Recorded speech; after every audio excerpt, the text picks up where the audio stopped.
Hello बच्चों, let's read the question. The question says that most animals are tree dwellers in A.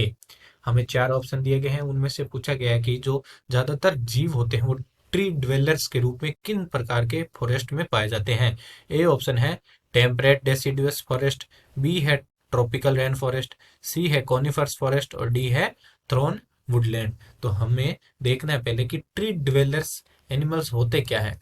Tree dwellers तो ऐसे animal या जीव जो अपना हाउस या होम जिसे कहते हैं वो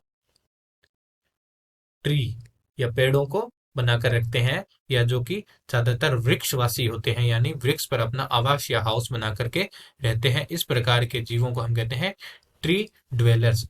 तो यही हमसे प्रश्न पूछा है कि किस प्रकार के फॉरेस्ट में ऐसे जीव ज्यादातर रहते हैं। तो वो रहते हैं ट्रॉपिकल रेन फॉरेस्ट में। ट्रॉपिकल रेन फॉरेस्ट में इनका रहने का कारण होता है, ट्रॉपिकल जो रेन फॉरेस्ट होते हैं फॉरेस्ट, यहाँ पर ही एनिमल्स ज्यादातर ट्री ड्वेलर्स या वृक्षवासी क्यों होते हैं, क्योंकि यहाँ पर रेगुलर रूप से रेनफॉल होता रहता है या बारिश होती रहती है। तो इस प्रकार रेगुलर रेनफॉल से बचने के लिए इन पौधों में इस प्रकार के जो जंगल होते हैं वहां पर एक कैनोपी कैनोपी स्ट्रक्चर बना दी जाती है पेड़ों के द्वारा, जिसमें कि इनकी पत्तियां बहुत ज्यादा डेंस या पेड़ डेंस होने के कारण उनमें से बाहर से जो प्रकाश होता है अंदर जाने के लिए उसे पहुंचने के लिए कैनोपी स्ट्रक्चर बन जाती है। साथ ही साथ यहाँ के जो जीव होते हैं वो फॉरेस्ट के जो पेड़ होते हैं उनके ऊपर रहने लग जाते हैं, क्योंकि यहाँ पर रेगुलर रेनफॉल चलता रहता है। तो इस प्रकार के ट्री ड्वेलर्स जीव ज्यादातर ट्रॉपिकल रेन फॉरेस्ट में पाए जाते हैं। तो यही हमारा राइट आंसर है। बाकी के ऑप्शन भी देख लेते हैं। ए ऑप्शन दिया गया है टेम्परेट डेसिडुअस फॉरेस्ट। तो टेम्परस जो डेसिडुअस फॉरेस्ट होते हैं वो कहाँ पर पाए जाते हैं, मिड लेटीट्यूड एरिया में। Mid latitude area.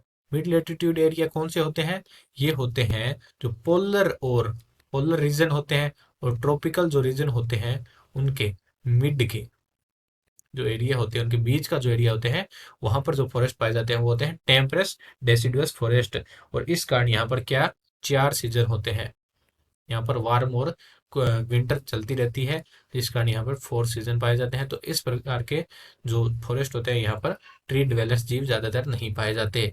तो ए ऑप्शन गलत हो जाता है। इसी प्रकार कॉनिफर फॉरेस्ट जो होते हैं वहां पर तीखे कोन के आकार के जो शंकुधारी जो वृक्ष होते हैं वो पाए जाते हैं।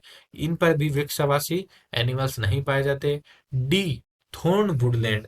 थॉर्न वुडलैंड ऐसे फॉरेस्ट होते हैं जहां पर जो पेड़ होते हैं वो ज्यादातर रूप से थोरनी या फिर कांटेदार श्रब के रूप में या बुश के रूप में होते हैं। तो यहाँ पर भी जो है ट्री ड्वेलर्स एनिमल्स नहीं पाए जाते। तो ट्री ड्वेलर्स एनिमल्स पाए जाने का जो मुख्य स्थान है वो है ट्रॉपिकल रेन फॉरेस्ट। यहाँ पर ट्री ड्वेलर्स पाए जाते हैं, और यही हमारा राइट आंसर हो जाएगा। B option is the right option. Hope you understand it well. All the best.